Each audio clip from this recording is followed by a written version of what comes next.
Hello dear, आप सभी GNM second year के स्टूडेंट को स्वागत करता हूं। यहाँ पर दो प्रश्न बहुत शानदार है। एक प्रश्न है आपका मीजल्स के ऊपर, खसरा के ऊपर, और एक प्रश्न लेकर आए हैं टॉन्सिलाइटिस के ऊपर। समझ गए क्या चीज़ है? टॉन्सिलाइटिस के ऊपर। तो जो है आप लोग देखिएगा प्रश्न को, बहुत शानदार प्रश्न है। देखिए टॉन्सिलाइटिस जो है एक बार 15 नंबर में पूछा गया है एग्जाम में। क्या पूछा है कि इसका जो है कारण बताइए, लक्षण, उपचार, प्री ऑपरेटिव नर्सिंग केयर भी बताइए, और जो टॉन्सिक्टोमी होता है इसका उसके बारे में बताइए। ठीक है, तो जो है आज हम लोग कंप्लीट देखेंगे। अगर आपसे पूछेगा टॉन्सिलाइटिस के ऊपर या आपसे मीजल्स के ऊपर, तो जो है आप लोग जवाब दे दीजिएगा। ठीक है, ये है आपका MSN 2 से। ठीक है, MSN 2 से है, तो आप लोग जो है देख लीजिए। ठीक है, चलिए हम लोग जो है यहाँ पे शुरू करते हैं। देखिए यहाँ पे टॉन्सिलाइटिस होता क्या है, समझ गए? मुख गुहा के पिछले भाग जो आपका ओरोफेरिंग्स है, समझ गए ना? मुख गुहा के पिछले भाग मतलब जो मुंह होता है, जो मुंह कैविटी, माउथ कैविटी जो है ना, उसके जो है पिछले भाग और ओरोफेरिंग्स में स्थित टॉन्सिल में संक्रमण द्वारा प्रदाह व सूजन होना ही टॉन्सिलाइटिस कहलाता है। समझ गए? देखिए टॉन्सिल जो हमारा होता है, नॉर्मल जो टॉन्सिल होता है, जो हमारे मुख गुहा के पीछे स्थित होता है, कंठ के आसपास, तो जो है वहाँ जो टॉन्सिल होता है दोनों तरफ होता है। समझ गए? लेफ्ट राइट दोनों में होता है। तो वो जो होता है आपका, वो क्या करता है, वो जो है आपका उसमें कोई इन्फेक्शन के कारण उसमें जो है कोई सूजन वगैरह या कोई जो है प्रदाह, इन्फ्लामेशन वगैरह, चाहे घाव वगैरह उस टॉन्सिल में हो जाएगा, तो वही जो है आपका टॉन्सिलाइटिस हो जाता है। समझ गए? तो ये चीज़ें आपका होता है टॉन्सिलाइटिस की टॉन्सिल में सूजन या प्रदाह हो जाना ही संक्रमण के कारण टॉन्सिलाइटिस कहलाता है। समझ गए? चलिए अब देखिए टॉन्सिलाइटिस होता क्या है। देखिए ये नॉर्मल टॉन्सिल है, यहाँ पे जो देख रहे हैं ये आपका जो दो बाहर की तरफ जो निकला हुआ है ये आपका नॉर्मल टॉन्सिल है। ठीक है, जो इन्फ्लामेशन, जो संक्रमण के कारण जो है उसमें कोई छाला वगैरह या सूजन वगैरह होगा, तो इस प्रकार से जो है क्या होता है, टॉन्सिल बढ़ जाता है, सूजन हो जाता है उसमें, और यही जो है टॉन्सिल जो है टॉन्सिलाइटिस में हो जाता है। समझ गए? तो देखिए नॉर्मल टॉन्सिल है तो कितना मतलब शेप में है, और ये जब इसमें कुछ नॉर्मल चेंजेज हुआ है तो देख सकते हैं किस प्रकार से हो गया है। ठीक है, तो ये आपका इन्फ्लामेटेड टॉन्सिल है और ये नॉर्मल टॉन्सिल है। समझ गए? चलिए कहाँ होता है? मुख गुहा के पीछे यहाँ पे होता है, देख रहे हैं? समझ गए? चलिए अब हम इसका कारण देखते हैं कि आखिर टॉन्सिलाइटिस होता क्यों है। तो देखिए हेमोलाइटिक स्ट्रेप्टोकोकाई, देखिए हेमोलाइटिक स्ट्रेप्टोकोकाई के कारण होता है। ठीक है, स्टेफाइलोकोकाई के कारण होता है, हेमोलाइटिक स्ट्रेप्टोकोकाई, स्टेफाइलोकोकाई, और उसके बाद है न्यूमोकोकाई। ठीक है, न्यूमोकोकी, और इन्फ्लुएंजा वायरस, ऊपरी श्वसन तंत्र में संक्रमण। ठीक है, और वायु प्रदूषण, भोजन मतलब वायु प्रदूषित वायु या भोजन, इन सब से जो है आपका जो टॉन्सिल है उसमें संक्रमण होगा। किसके कारण? Hemolytic streptococci. ठीक है, उसके बाद है न्यूमोकोकाई। ठीक है, उसके बाद है आपका स्टेफाइलोकोकाई। ठीक है ना, स्टेफाइलोकोकी, न्यूमोकोकी, हेमोलाइटिकोकी। समझ गए? तो ये सब जो है याद रखिएगा। इन्फ्लुएंजा वायरस के कारण ऊपरी श्वसन तंत्र मतलब अपर जो आपका रिस्पायरेटरी इन्फेक्शन है, URI होगा। क्या चीज़ होगा? URI होगा, अपर रिस्पायरेटरी इन्फेक्शन, ऊपर की ऊपरी श्वसनीय तंत्र संक्रमण। समझ गए? उसके बाद आपका प्रदूषित भोजन या वायु से हो सकता है। याद रखिएगा, हेमोलाइटिक स्ट्रेप्टोकोकाई द्वारा, स्टेफाइलोकोकी द्वारा, न्यूमोकोकी द्वारा, इन्फ्लुएंजा वायरस द्वारा, ऊपरी श्वसन तंत्र संक्रमण, और वायु प्रदूषण और भोजन से ये चीज संक्रमण हो सकता है और टॉन्सिलाइटिस हो सकता है। तो एक कारण आप लोग जान लिए। मुख्य ये तीन जरूर याद रखिएगा, हेमोलाइटिक स्ट्रेप्टोकोकी, स्टेफाइलोकोकी और न्यूमोकोकी। समझ गए? चलिए अब यहाँ पे इसका लक्षण देखते हैं। अगर टॉन्सिल होता है किसी व्यक्ति को तो क्या क्या जो है लक्षण उसमें दिखाई देता है, देख लीजिए। देखिए टॉन्सिलाइटिस अगर किसी को होता है तो गले में क्या होता है, खराश होता है, सोर थ्रोट होता है। ठीक है, गले में खराश टाइप के होने लगता है, क्योंकि गला के आसपास में ही होता है यांत्रिक रूप से। ठीक है, निगलने में दर्द होता है, डिस्फेजिया होने लगता है, जो खाना आप निगलेंगे उसमें जो है दर्द होगा, क्योंकि जो आपका मतलब जो ये आपका टॉन्सिल है वो बढ़ा हुआ है किसी भी सूजन के कारण, या उसमें छाला वगैरह हो गया है, तो खाना खाएंगे तो दर्द होगा या खराश होगा, उसमें बुखार होगा। इससे जब दर्द होगा तो बुखार होगा ही होगा, चीज़ है। समझ गए? लक्षण ये सब होता है। उसके बाद यहाँ पे देखिए कि बदन में दर्द, बॉडी एक होता है, मतलब बदन में दर्द होगा, बॉडी एक होगा, समझ गए। उसके बाद है जीभ पर सफ़ेद स्राव आना। अब जो जीभ है वहाँ जो है वाइट कोटेड टंगी हो जाएगा, मतलब जीभ पर सफ़ेद स्राव आने लगेगा, ठीक है। टॉन्सिल में प्रॉब्लम से सर्दी लगना व कंपकंपी आना, टॉन्सिल में प्रॉब्लम होगा तो जो है लक्षण आपका ये भी दिखाई देगा कि आपको जो है सर्दी और जो है शिवरिंग होने लगेगा, मतलब कंपकंपी होने लगेगा, ठीक है। सातवां है गले की लसिका ग्रंथियों में सूजन, जो गला है वहाँ पे जो लिम्फ ग्लैंड्स है उसमें सूजन हो जाएगा, तो जिसके कारण ये सब आपका लक्षण दिखाई देता है। क्या क्या? बॉडी एक, बुखार लगना, दर्द होना, ठीक है, गले में खराश, भोजन में निगलने में दिक्कत, ठीक है, जीभ पर सफ़ेद स्राव आना, सर्दी लगना, कंपी आना, गले का लसिका ग्रंथि में सूजन, तो ये सब जो है लक्षण आपका टॉन्सिलाइटिस में देखने को मिलता है, ठीक है। तो ये हो गया। चलिए इसका उपचार क्या हो सकता है? इसका जो है उपचार क्या हो सकता है अगर किसी को टॉन्सिलाइटिस हो जाता है, मतलब टॉन्सिल में अगर किसी भी प्रकार का समस्या आता है तो उसका उपचार क्या है? तो रोगी को सबसे पहले इन्फेक्शन के कारण ये होता है, तो इन्फेक्शन का दवाइयाँ, संक्रमण का दवाइयाँ, एंटीबायोटिक दिया जाएगा, जैसे सेफोटोजाइम, ठीक है, एरिथ्रोमाइसिन, सिप्रोफ्लॉक्सिन और एमिकासिन, ठीक है। ये जो दवाइयाँ हैं संक्रमण के लिए, अगर आपका टॉन्सिल में किसी भी प्रकार का संक्रमण होता है तो जिसके कारण टॉन्सिल आपका बढ़ गया है यानी सूज गया है या उसमें कोई छाला वगैरह है, तो आप जो है सेफेटोजाइम, एरिथ्रोमाइसिन, सिप्रोफ्लॉक्सिन और एमिकासिन ये दवाइयाँ ले सकते हैं एंटीबायोटिक के रूप में, समझ गए। चलिए दर्द होने पर रोगी को एंटीपायरेटिक दवाइयाँ दिया जाता है, जैसे इबुप्रोफेन और एसिटामाइनोफेन, समझ गए। ये आपका दर्द होने पर दे सकते हैं इबुप्रोफेन और एसिटामाइनोफेन, समझ गए, एसिटामाइनोफेन और इबुप्रोफेन, समझ गए। तो ये आपका एंटीपायरेटिक है दर्द के लिए, ठीक है। नेक्स्ट आपका देखिएगा कि गंभीर स्थिति में सर्जरी द्वारा टॉन्सिल को काट कर हटा दिया जाता है, ठीक है।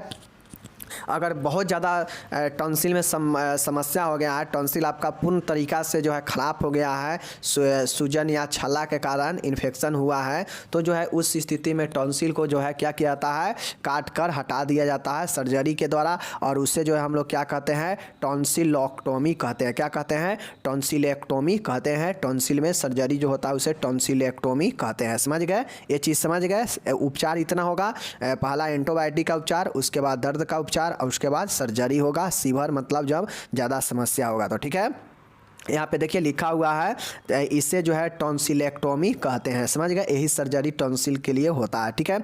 अब सर्जरी अगर किसी को होगा तो नर्सिंग प्रबंध क्या क्या होगा, तो चलिए जो है हम लोग देखते हैं, ठीक है।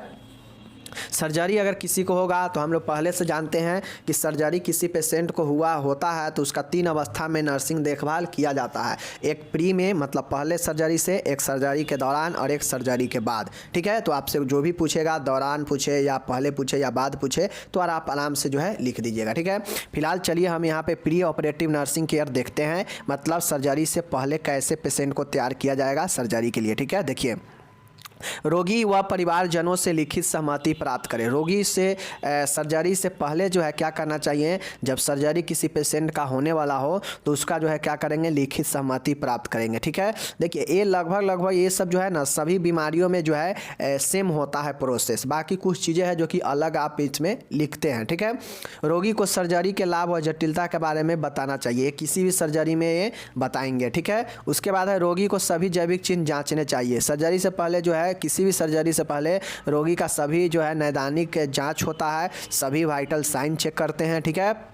चौथा है ओटी में भेजने से पूर्व रोगी को तैयार करना चाहिए व डॉक्टर द्वारा निर्देशित दवाइयाँ दी जानी चाहिए। ओटी में भेजने से पहले रोगी को जो है तैयार करना चाहिए और डॉक्टर द्वारा जितने भी दवाइयाँ निर्देश किया गया है उसको दी जानी चाहिए, समझ गए। तो ये नर्सिंग से सर्जरी से पहले का देखभाल है, नर्सिंग देखभाल है। इसमें चाहे तो आप जो है और सारे चीज़ों को ऐड कर सकते हैं, 8-10 पॉइंट भी इसमें लिख सकते हैं, चूँकि इसमें बहुत सारे पॉइंटों को छोड़ा गया है, जो मेन था उसको लिखा गया है, ठीक है। चलिए जैसे कि पेशेंट को जो है सर्जरी से पहले जो है भोजन जो है कुछ देर पहले जो है भोजन रोक देंगे, भोजन नहीं देंगे, फ्लूइड देंगे, ठीक है। और जो है जानकारियाँ उसके जो है क्या है घर वालों को देंगे, ठीक है। पेशेंट के साथ जो है घबराहट बेचैनी को लिए जो है उससे बताएंगे कि आपका ये प्रोसेस होगा। तो तमाम चीज़ें जो है आप लोग लिख सकते हैं सर्जरी से पहले, ठीक है। अब हम लोग देखते हैं सर्जरी के बाद पोस्ट ऑपरेटिव नर्सिंग केयर। वो था प्री ऑपरेटिव मतलब पहले, ये है पोस्ट ऑपरेटिव मतलब सर्जरी के बाद नर्सिंग देखभाल, ठीक है। चलिए देखते हैं।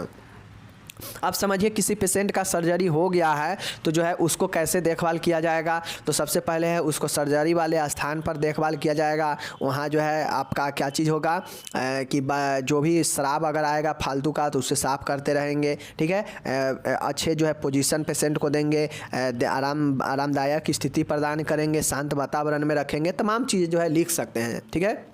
देखिए रोगी को जैविक चिन्ह की नियमित अंतराल पर जांच की जाती है, ये किसी में भी लिख सकते हैं, ठीक है। वाइटल साइन हमेशा चेक होते ही रहता है, ठीक है।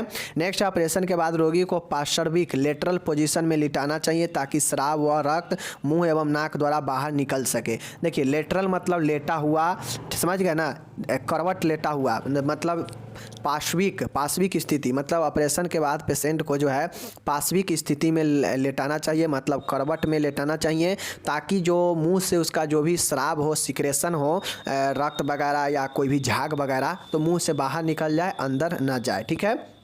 समझ गए। तीसरा है पोस्ट ऑपरेटिव ऑर्डर में डॉक्टर द्वारा निर्देशित एंटीबायोटिक दवाइयाँ नियमित रूप से रोगी को दी जानी चाहिए। अब सर्जरी हुआ है तो उसे जो है संक्रमण का भी खतरा हो सकता है, तो इसके लिए जो है उसे जो भी डॉक्टर के द्वारा पोस्ट ऑपरेटिव ऑर्डर में एंटीबायोटिक सुझाया गया है उसको नियमित रूप से देना चाहिए, नर्स का काम बनता है, ठीक है। चलिए नेक्स्ट हम लोग देखते हैं यहाँ पे चौथा प्रश्न देखिएगा कि रोगी को आवश्यकता अनुसार अन्य दवाइयाँ दिया जाता है जैसे एंटी इमेटिक्स, ठीक है। एंटी इमेटिक्स जो कि उल्टी होने से रोकता है, क्योंकि टॉन्सिल का ऑपरेशन हुआ है, अगर उल्टी बाई चांस होगा तो उसका सब काया धया ख़त्म हो जाएगा, तो इसलिए जो है क्या होता है एंटी एनेमेटिक्स देते हैं ताकि जो उल्टी को रोक सके। एंटीपायरेटिक्स देते हैं दर्द को रोकने के लिए। एंटासिड देते हैं गैस को कम करने के लिए, ठीक है। तो ये आपका होता है, ये सब दवाइयाँ दिया जाता है, समझ गए। चलिए नेक्स्ट है रोगी को आरामदायक स्थिति व शांत वातावरण में रखना चाहिए। रोगी को जो होना चाहिए वो क्या करना चाहिए, शांत और आरामदायक वातावरण में होना चाहिए। ये सब जो है सर्जरी के बाद होगा, ठीक है। चलिए नेक्स्ट देखिएगा यहाँ पे कि रोगी को नियमित समय पर डॉक्टर को दिखाने के लिए प्रोत्साहित करना चाहिए। अब जो सर्जरी हो चुका है उसको नियमित रूप से डॉक्टर से दिखाते रहने के लिए प्रोत्साहित करना चाहिए पेशेंट को, समझ गए। तो ये आपका यहाँ पे टॉन्सिलेक्टोमी हो या टॉन्सिलाइटिस हो समाप्त होता है। अगर आपसे एग्जाम में क्वेश्चन पूछेगा तो आप लोग जो है अच्छे से करके आ जाइएगा, ठीक है। बहुत ज़्यादा डिफिकल्ट नहीं था, बहुत ही आसान था इसका सब चीज़, तो हमने बता दिया। चलिए अब हम लोग चलते हैं नेक्स्ट क्वेश्चन की तरफ, ठीक है। देखिए नेक्स्ट क्वेश्चन हमने आपको बता रखा है कि आज हम जो है मीजल्स के बारे में देखेंगे, यानी जो है हम लोग क्या है खसरा के बारे में जो है हम लोग आज देखेंगे, ठीक है। खसरा क्या है, इसका कारण क्या होता है, इसका उद्भावन इंक्यूबेशन है, पीरियड क्या है, इसका लक्षण, निदान, जटिलता, रोकथाम, उपचार, नर्सिंग प्रबंध, सब चीज़ देखेंगे, ठीक है। यानी खसरा के बारे में कंप्लीट जो है हम लोग आज क्वेश्चन देखेंगे, ठीक है। चलिए देख लेते हैं मीजल्स के बारे में, ठीक है। देखिए खसरा मीजल्स क्या होता है। देखिए खसरा एक संक्रामक रोग है। सबसे पहले आप लोग जान लीजिए खसरा जो है यह एक जो है संक्रामक जो है यह एक फैलने वाला रोग होता है, समझ गए, इन्फेक्शन वाला है, जिसमें सर्वप्रथम ऊपरी श्वसन तंत्र प्रभावित होता है। जिसमें होता क्या है कि सबसे पहले जो ऊपरी जो अपर रिस्पायरेटरी सिस्टम है वो प्रभावित होता है, इफेक्टेड होता है, समझ रहे हैं। मतलब जो ऊपर का रिस्पायरेटरी तंत्र है वो ऊपर वाला जो भाग है वो प्रभावित होता है। इसका रोग कारक पैरामाइक्सो वायरस होता है, यह मुख्यतः छोटे बच्चों में पाया जाता है। देखिए जो मीजल्स होता है, मीजल्स क्या करता है आपके शरीर में लाल लाल धाबा उत्पन्न करने लगता है, लाल लाल जो है आपके शरीर पर जो है स्पॉट होने लगता है, धब्बा दिखने लगता है, और वही जो है आपका खसरा होता है, समझ गए ना। तो ये जो होता है आपका ये क्या करता है आंतरिक रूप से जो आपका ऊपरी श्वसन तंत्र होता है उसको प्रभावित करता है, और इसका जो रोग होने का जो कारण होता है वो पैरामाइक्सो वायरस होता है। यह मुख्यतः जो है छोटे बच्चों में होता है मीजल्स यानी खसरा, इसीलिए खसरा का टीका भी दिया जाता है, MMR मीजल्स मम्स रूबेला का टीका दिया जाता है, समझ गए। चलिए अब देखिए रोग कारक तो ऊपर पढ़ चुके हैं कि पैरामाइक्सो वायरस के कारण होता है, और प्रसार कैसे होता है, इसका जो है ट्रांसमिशन कैसे होता है। तो इसका जो फैलाव होता है यह बिंदुक संक्रामक ड्रॉपलेट संक्रमण में डायरेक्ट या इनडायरेक्ट संपर्क द्वारा होता है। देखिए ड्रॉपलेट संक्रमण में या तो डायरेक्ट या इनडायरेक्ट, डायरेक्ट कहा जाए तो अगर आपके सामने कोई है, ठीक है, आपके सामने है। आप कोई भी अगर ये संक्रमित पैरामाइक्सो से संक्रमित कोई अगर थूकता है, खखारता है, कोई अगर अपने श्वास को वातावरण में छोड़ता है और उसके सामने कोई व्यक्ति आ जाता है तो उससे जो प्रभावित होता है तो वही जो है आपका ड्रॉपलेट संक्रमण होता है। समझ गए? तो यह ड्रॉपलेट संक्रमण में प्रत्यक्ष या अप्रत्यक्ष रूप से प्रसारित होता है। तो प्रसारण भी समझ गए, कारण भी समझ गए। चलिए अब हम लोग चलते हैं नेक्स्ट में। देखिए, बिंदु संक्रामक में रोगी खांसने, छींकने या बोलते समय संक्रमित तरल के छोटे बिंदु स्वस्थ व्यक्ति तक पहुंच जाते हैं एवं रोग प्रसारित हो जाते हैं। वही चीज़ें हैं मैंने बता दिया ड्रॉपलेट संक्रमण के बारे में। ड्रॉपलेट संक्रमण वह संक्रमण होता है जिसमें छींकने, खांसने और बोलने से जो मुंह से छोटा छोटा जो बूंद थूक का या छींकने से कुछ भी निकलता है ना, उसमें जो है क्या होता है, ये आपका कीटाणु होता है जो स्वस्थ व्यक्ति में प्रवेश करता है और उसको भी वो क्या करता है, इन्फेक्ट कर देता है। तो ये पैरामाइक्सको वायरस जो है होता है मीजल्स का लिए। समझ गए? चलिए, कारण और प्रसारण समझ गए। अब हम लोग इसका जो है उद्भावन अवधि देखते हैं, इंक्यूबेशन पीरियड देखते हैं, क्योंकि ऑब्जेक्टिव में आपसे पूछ देगा कि ये बताइए कि खसरा का उद्भावन काल कितना होता है। ठीक है, तो खसरे का मीजल्स का उद्भावन अवधि 10 से 14 दिन होता है। कहीं कहीं आपको 7 से 14 दिन भी लिखा होगा। ठीक है, तो कन्फ्यूज मत होइएगा। ठीक है, 10 से 14 दिन होता है। यह मुख्यतः 2 से 5 वर्ष के बालकों को प्रभावित करती है, परंतु कभी भी उत्पन्न हो सकता है। ठीक है, देखिए मीजल्स जो है कभी भी उत्पन्न हो सकता है, लेकिन मुख्य रूप से ज़्यादातर जो है यह 2 से 5 वर्ष के बच्चों में, बालकों को ज़्यादातर प्रभावित करता है। ठीक है, समझ गए? और इसका उद्भावन अवधि भी समझ गए। कोई भी पूछेगा कि खसरा का इंक्यूबेशन पीरियड कितना होता है, तो 10 से 14 दिन होता है। ठीक है, और इसका जो है प्रभावित किसको ज़्यादा करता है, तो बच्चे को जो 2 से 5 वर्ष का हो, परंतु यह जो है कभी भी उत्पन्न हो सकता है। ये चीज़ें भी है। ठीक है, समझ गए?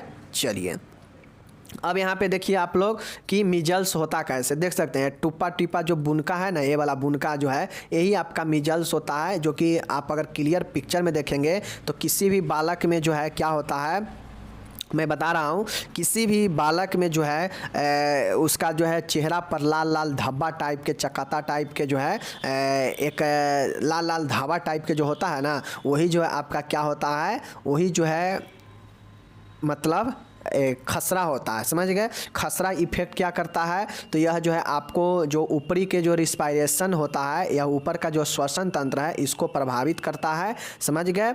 इसीलिए है inflammation of the upper respiratory tract. समझ गए? URT अपर रिस्पायरेटरी ट्रैक्ट होता है, ऊपरी श्वसन तंत्र को प्रभावित करता है मीजल्स, जिससे जो है बुखार आएगा। ठीक है, और सारी चीज़ें जो है आ सकता है। रस मतलब धब्बा जो होता है वो आता है। समझ गए? चलिए अब देखिए ये आपका समझ गए यहाँ पे। चलिए अब हम लोग इसका लक्षण देखते हैं कि लक्षण कैसे दिखता है किसी भी मीजल्स से पीड़ित बच्चे में। ठीक है, देखिए पूर्वावस्था, प्रोड्रोमल स्टेजेस। समझ गए? प्रोडोमल स्टेजेस, पूर्वावस्था। समझ गए? पूर्वावस्था मतलब लक्षण में जो है पूर्वावस्था होता है, यह प्रथम 3-4 दिन तक होती है। इसमें निम्न लक्षण होते हैं। पूर्वावस्था में यह प्रथम के 3-4 दिन होता है और इसमें निम्न लक्षण दिखाई देता है। ठीक है, देखिए जैसे अगर पूर्वावस्था के मतलब क्या है कि किसी को अगर मीजल्स अगर ग्रसित किया है, मीजल्स का पैरामाइक्सको वायरस, तो मीजल्स उत्पन्न करेगा ही करेगा। तो जो शुरुआती के 3-4 दिन होता है ना, उसमें क्या दिखाई देता है लक्षण, तो सबसे पहले एनोरेक्सिया, भूख नहीं लगता है, राइनोरिया होता है, नाक बहने लगता है। ठीक है, सिर दर्द होने लगता है, कंजक्टिवाइटिस होता है। ठीक है, लसिका गांठें फूलने लगता है और त्वचा पर दाने होने मतलब रेसेज ऑन स्किन, धब्बा, वही जो है दाने निकलने लगता है। मुंह से म्यूकस पर सफ़ेद नीला भूरा दाग आने लगता है, कॉप्लिक स्पॉट। समझ गए? मुंह की म्यूकोसा पर सफ़ेद नीला भूरा दाग, कॉप्लिक स्पॉट आने लगता है। मैंने पहले ये चीज़ बता दिया कि शरीर पर धब्बा आने लगता है, वही स्पॉट जो धब्बा होता है। तो देखिए जो पूर्वा अवस्था होता है यह 3 से 4 दिन जो दिखाई देता है मीजल्स का, ये पूर्वा अवस्था में होता है कि पहले जो है भूख नहीं लगेगा, नाक बहेगा, सिर दर्द होगा, कंजक्टिवाइटिस होगा, लसिका गांठे में सूजन हो जाएगा। ठीक है, फूलने लगेगा, त्वचा पर दाने आने लगेगा, मुँह की जो म्यूकेस्मा है उस पर सफ़ेद नीला भूरा दाग होता है जिसे कॉप्लिक स्पॉट बोलते हैं। समझ गए? चलिए तो ये आपका होता है पूर्वा अवस्था में लक्षण, मतलब पहले 3-4 दिन में जो दिखाई लक्षण देता है, सिर दर्द होना, लसिका गांठे का फूलना, कंजक्टिवाइटिस होना, सिर दर्द होना, नाक बहना, भूख न लगना, त्वचा पर दाने होना, मुंह के म्यूकोसा पर जो है भूरा सफ़ेद दागे निकलना, तो ये सब जो है आपका पूर्व अवस्था होता है, मतलब 3 से 4 दिन शुरुआती का होता है, समझ गए। दूसरा होता है विस्फोटक अवस्था, यूरोपेटिव फेज। अब देखिए वो था पूर्वावस्था और अब है विस्फोटक अवस्था, यूरोपेटिव फेज, समझ गए। और विस्फोटक अवस्था में क्या होता है देख लीजिए।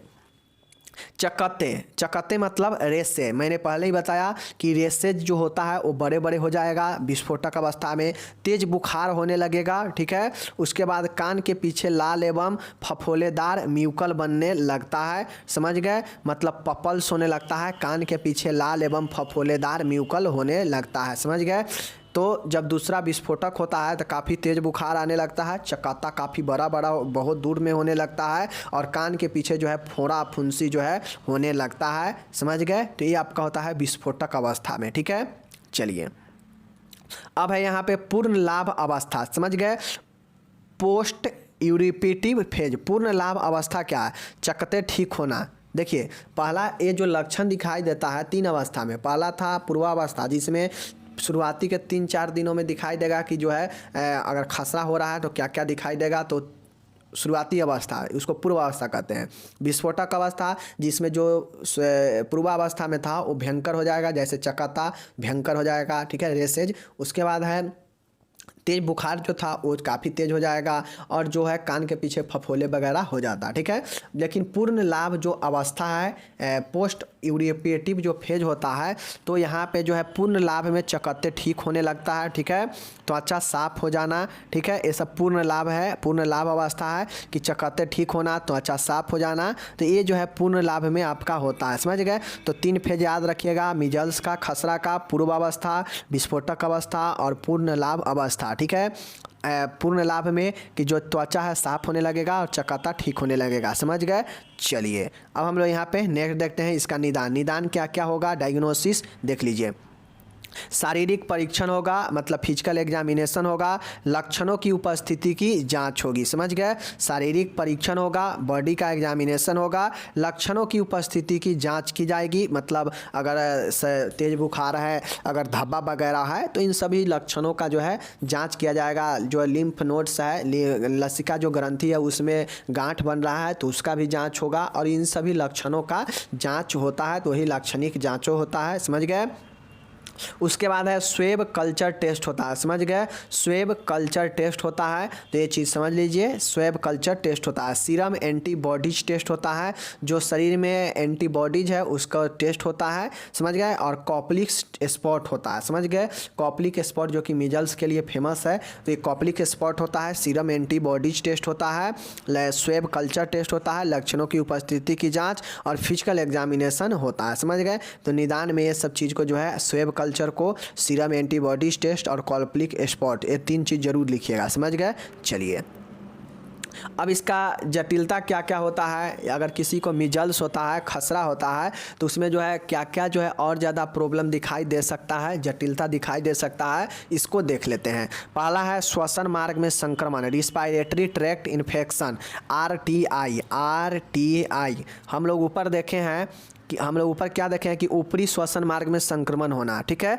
तो इसका जटिलता ये होगा कि संपूर्ण श्वसन मार्ग में ही जो है संक्रमण हो सकता है, पहले जो ऊपर की था वो संपूर्ण में फैल जाएगा, ठीक है, तो इसका ये हो जाएगा। उसके बाद हम लोग इसका एक और कारण हम लोग देखे हैं, क्या चीज़, तो यहाँ पे जो है बच्चा में न्यूमोनिया जो होता है, जब आपका रिस्पायरेटरी जब इन्फेक्शन होगा, संपूर्ण श्वसन मार्ग इन्फेक्शन होगा, तो निमोनिया तो हो ही जाएगा, क्योंकि निमोनिया भी जो है क्या करता है, फेफड़ा में संक्रमण ही होता है, ठीक है, तो ये जो है आपका निमोनिया भी हो जाएगा, ठीक है। उसके बाद जो है ऑटो इम्यूनी डिसऑर्डर होता है, मतलब स्व प्रतिरक्षी विकार होता है, मतलब जो इम्यूनिटी सिस्टम है वो गड़बड़ा जाएगा, उसी को जो है ऑटो इम्यूनी डिसऑर्डर बोलते हैं, समझ गए। क्योंकि ऊपर में हम लोग देखें ना कि एंटीबॉडीज टेस्ट होता है, सीरम एंटीबॉडीज टेस्ट, तो यही जो है इम्यूनिटी का टेस्ट होता है, तो ये आपका ये गड़बड़ा जाएगा, ठीक है। कान में पर्दा ओटाइटिस मीडिया हो जाएगा, ठीक है। तो ये सब जो है जटिलता दिखाई देता है मीजल्स वाले पेशेंट का। क्या क्या जटिलता होता है? श्वसन मार्ग में संक्रमण, निमोनिया हो सकता है, इम्यूनिटी सिस्टम डिसऑर्डर हो सकता है और कान में पर्दा हो सकता है। समझ गए? चलिए, तो इतना जो है आप इसके जटिलता में लिख दीजिएगा। कान श्वसन और इम्यूनिटी और निमोनिया, ये 4 जटिलता याद रखिएगा, ठीक है। चलिए, अब हम लोग इसका जो है उपचार देखते हैं कि इसका उपचार क्या क्या जो है हो सकता है, मीजल्स का उपचार क्या क्या, ठीक है। देखिए, रोगी को ह्यूमन मीजल्स इम्यूनोग्लोबिन्स 250 से 700 mg एडमिनिस्टर की जानी चाहिए। देखिए, अब इम्यूनिटी सिस्टम चरमरा जाता है, गड़बड़ा जाता है, तो इम्यूनिटी सिस्टम को बनाए रखने के लिए जो है 250 से लेकर 700 mg का जो है एडमिनिस्टर किया जाता है। क्या चीज़? ह्यूमन मिसल्स इम्यूनोग्लोबिन्स बनाने के लिए। समझ गए? तो ये याद रखिएगा कि रोगी को ह्यूमन मिसल्स इम्यूनोग्लोबिन्स मतलब जो है एडमिनिस्टर किया जाता है 250 से 700 mg। समझ गए? चलिए, एंटीबॉडी को बनाने के लिए। समझ गए? चलिए, ह्यूमन इम्यूनोग्लोबिन्स, समझ गए? याद रखिएगा, ह्यूमन मिसल्स इम्यूनोग्लोबिन्स। समझ गए? दूसरा जो उपचार है, देखिएगा, रोगी को लाक्षणिक प्रबंध किया, जैसे एंटीपायरेटिक्स, एंटीइमेटिक्स और एनाल्जेसिक। रोगी को अगर बुखार होगा, चूँकि हम लोग देखें तेज़ बुखार होगा तो उसके लिए एनाल्जेसिक, ठीक है। अगर दर्द होगा तो एंटीपायरेटिक्स, बुखार होने पर दर्द होता ही होता है, और बुखार होने पर जो है उल्टी भी हो सकता है, तो एंटीइमेटिक्स। ये सब जो है लक्षण के आधार पर देने वाला दवाइयाँ हैं। समझ गए? तीसरा है, किसी भी प्रकार के संक्रमण के लिए एंटीबायोटिक देना चाहिए। कोई भी इन्फेक्शन है, संक्रमण है, जैसे श्वसन मार्ग ये सब में, तो उसके लिए निमोनिया वगैरह, तो उसके लिए जो है एंटीबायोटिक दी जानी चाहिए। समझ गए? ये सब जो है उपचार है। नेक्स्ट है, आहार में अत्यधिक तरल पदार्थें देनी चाहिए। शरीर में तरल की कमी हो सकता है, इसलिए जो है ज़्यादातर जो है तरल पदार्थें देना चाहिए। तो ये जो है आपका उपचार होता है। समझ गए? तो ये आपका उपचार होता है। उपचार में क्या क्या था कि रोगी को ह्यूमन मीजल्स इम्यूनोग्लोबिन्स 250 से 700 mg एडमिनिस्टर की जानी चाहिए, ठीक है। नेक्स्ट है, रोगी का लाक्षणिक प्रबंध किया जाता है। लाक्षणिक प्रबंध कहा जाए तो एंटीपायरेटिक्स और एंटीइमेटिक्स और एनाल्जेसिक, ये आपके लक्षण के आधार पर जो भी जरूरत होगा वो दिया जाएगा, ठीक है। किसी भी प्रकार के संक्रमण होता है तो एंटीबायोटिक्स दी जानी चाहिए, ठीक है। और आहार में ज़्यादातर तरल पदार्थों का शामिल करना चाहिए। तो ये आपका उपचार हो गया, ठीक है। समझ गए? चलिए, अब ये चूँकि फैलने वाला बीमारी है तो इसका रोकथाम क्या किया जाएगा, ठीक है। तो देखिए, यह एक जो है पैरामाइक्सको वायरस के कारण होता है, तो उस वायरस को कैसे कंट्रोल, रोकथाम कैसे किया जाएगा, देख लीजिए। चूँकि आप लोग पढ़े हैं कि MMR का टीका दिया जाता है, मम्प्स मीजल्स रूबेला का, तो देख लीजिए, शिशु को 9 से 12 माह की आयु पर MMR टीका लगवाना चाहिए। आपसे ऑब्जेक्टिव में पूछेगा कि कितने माह पर जो है शिशु को मीजल्स का टीका लगता है। 9 माह लिखिएगा, ठीक है। 9 से 12 माह में MMR का टीका लगवाना चाहिए। अगर एक ऑप्शन रहेगा 9 तो जो है आप 9 ही लिखिएगा, और 9 अगर फिलअप में पूछ दिया तो 9 ही लिखिएगा, ठीक है। चलिए, तो ये तो हो गया टीका की बातें। अब देख लीजिए यहाँ पे, अब है कि यदि किसी शिशु का बालक को मिजल्स है तो उसे पृथक में रखना चाहिए। अगर किसी बालक को ये हो चुका है तो रोकथाम करने के लिए उसे अलग आइसोलेशन में रखेंगे ताकि दूसरे को ना फैले, ठीक है। रोगी से बात करते समय मास्क का उपयोग करना। किसी को अगर मिजल्स हुआ है तो उससे जो है क्या करेंगे, मास्क लगाकर बातें करेंगे, ठीक है। नेक्स्ट है, क्योंकि ड्रॉपलेट संक्रमण से होता है, आप लोग ऊपर पढ़े हैं, ठीक है। चौथा है, रोगी की व्यक्तिगत स्वच्छता का ध्यान रखना चाहिए। अब जो भी इन्फेक्शन वाला बीमारी होता है उसमें स्वच्छता जो है बहुत बड़ा रोल निभाता है, तो व्यक्ति को स्वच्छता भी ध्यान रखना चाहिए, ठीक है। पृथक रखेंगे, मास्क का उपयोग करेंगे, ठीक है। और जो है बच्चे में 9 से 12 माह की आयु पर MMR का टीका लगाएंगे। समझ गए? चलिए, अब हम लोग जो है इसका एक बार नर्सिंग प्रबंध देख लेते हैं, चूँकि नर्सिंग प्रबंध भी पूछा है, ठीक है। देखिए, रोगी का तापमान चेक करना चाहिए। रोगी का जो है बॉडी, चूँकि हम लोग देखें तेज़ बुखार आएगा तो बॉडी का टेम्परेचर चेक करेंगे, ठीक है। यदि शिशु या बालक को मिजल्स है तो इसे पृथक में रखना चाहिए। अगर शिशु या किसी बालक को मिजल्स है तो जो है इसे अलग आइसोलेशन में रखना चाहिए, ठीक है। ये नर्सिंग प्रबंध है। डॉक्टर के आदेशानुसार सभी दवाइयाँ सही समय पर देनी चाहिए। अगर किसी को मिजल्स है तो डॉक्टर जो दवाइयाँ बताए हैं, नर्स का ये काम है कि सही समय पर दवाइयाँ देते रहे, ठीक है।